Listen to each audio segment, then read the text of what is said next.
जाना चाहिए उनका? देखिए, बिल्कुल सही है। विपक्ष के नेता की ये जिम्मेवारी भी बनती है और उन्होंने फौरी तौर पर सदन खत्म होते ही वहां जाने का निर्णय लिया। ये स्टैम्पेड नहीं था, इसको मैं नहीं मानता हूं। ये आपकी व्यवस्थाओं की कमी की वजह से ये स्टैम्पेड हुआ। सबको पता था कि इतनी बड़ी तादाद में होंगे, कोई एसओपी नहीं, कोई क्राउड मैनेजमेंट की तैयारी नहीं, एक छोटे छोटे मुआवजे की घोषणा होकर के आंकड़ा।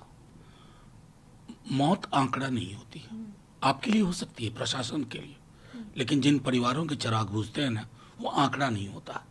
माँ, बहन, भाई, पिता, अगर इतनी संवेदना नहीं होगी, और मैं समझता हूं उसी दृष्टिकोण से राहुल जी के इस विजिट को लेना चाहिए।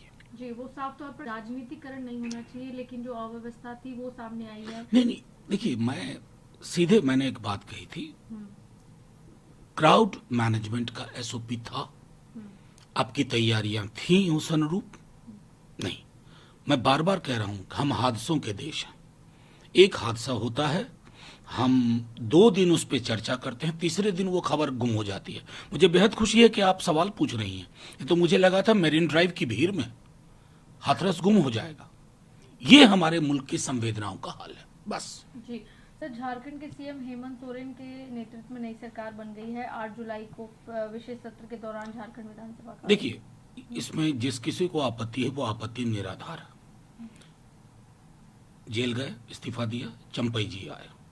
हाईकोर्ट ने क्या कहा, ये सबको देखना होगा। हाईकोर्ट ने कहा कोई आधार ही नहीं बनता था इनकी गिरफ्तारी का। कायदे से तो माफी मांगना चाहिए शीर्ष लोगों को, जिन्होंने इन एजेंसीज का दुरुपयोग नहीं कहूंगा मैं, सदुपयोग करते हैं विपक्ष को साधने के लिए। माफीनामा यहां से बनता है हाईकोर्ट के उस ऑब्जर्वेशन के मद्देनजर।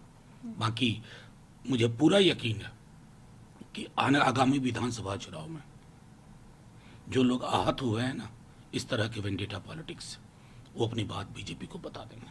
ठीक कि मंत्री किरोड़ी लाल मीणा ने भी अपने पद से इस्तीफा दे दिया। उन्होंने कहा कि 10-12 साल से उन क्षेत्रों में काम कर रहा हूं, लेकिन पार्टी को जीत नहीं दिला पाया, इसीलिए मेरा फर्ज है कि मैं इस्तीफा दे दूं। इस तरीके से देखिए, मैं एक बात कहूं, किरोड़ी लाल मीणा, मैं बीजेपी का विरोधी, किरोड़ी लाल मीणा जी संघर्ष वाले व्यक्ति हैं, जमीनी संघर्ष, जमीनी पकड़।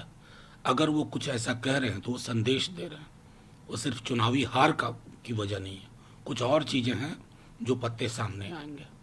चीन के साथ बैठक पर भी विदेश मंत्री कह रहे हैं, हमने स्थिति पर चर्चा की है जो सामान्य नहीं है। हम दोनों 2020 से काफी नियमित रूप से मिल रहे हैं ताकि विघटन के मुद्दे को पूरा करें। मेरा सीधे तौर पे कहना है कि चाइना को लेकर के इट इज टू लिट।